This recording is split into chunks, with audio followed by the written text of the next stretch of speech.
Gas रोकने की मांग हम लोग कर रहे हैं। हम लोग जितने भी ग्रामीण हैं, हम लोग का पहला मांग है गैस को पहले बंद करें।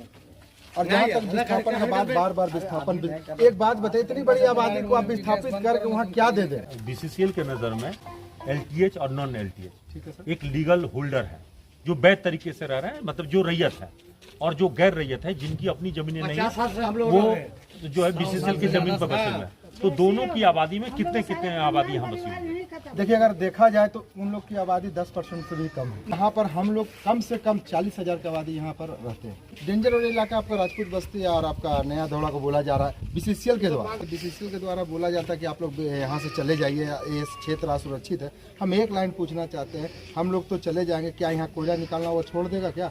उसका लेबर यहाँ काम नहीं करे, वो असुरक्षित नहीं है। एक सवाल, एक ही बात बोलना चाहते हैं कि आपकी मंशा साफ नहीं है कि हम लोग मोहल्ला खाली नहीं करेंगे, चाहे मर जाएंगे या धस जाएंगे, हम लोग मोहल्ला खाली नहीं करेंगे।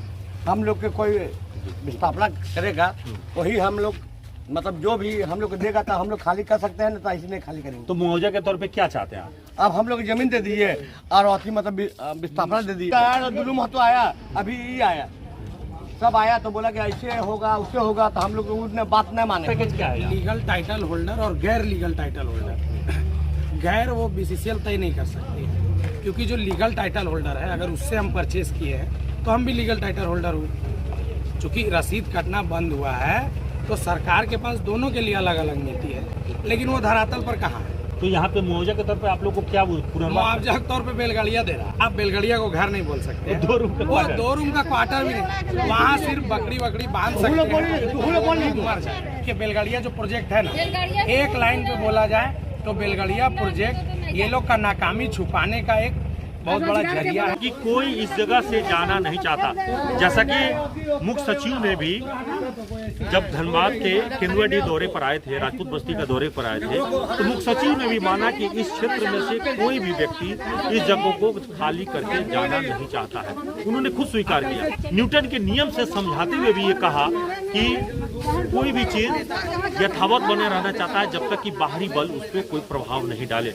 हालांकि इस नियम को समझाने के पीछे उनका तर्क ये था कि लोगों को खतरे का एहसास तो है, लेकिन लोग इसलिए नहीं जाना चाहते क्योंकि उन्हें पुनर्वास के साथ साथ जो चीजें चाहिए वो दूसरे जगह उपलब्ध है ही नहीं। मसला रोजी रोटी का है, मसला सुरक्षित आवास का है, और वहाँ के साथ साथ उनके हैबिटेंट के लिए जो तमाम सुविधाएं चाहिए उसका है। तमाम महिलाएं जिनसे हम बात किए, तमाम पुरुष युवा जिन लोगों से हम बात किए, सबका एक ही कहना है कि भाई गैस रोक दीजिए, सारा समस्या का समाधान खुद ब खुद हो जाएगा, लोग भी जी लेंगे और लोगों की रोजी रोटी भी बच जाएगी, और आपका भी भला होगा, मेरा भी भला होगा।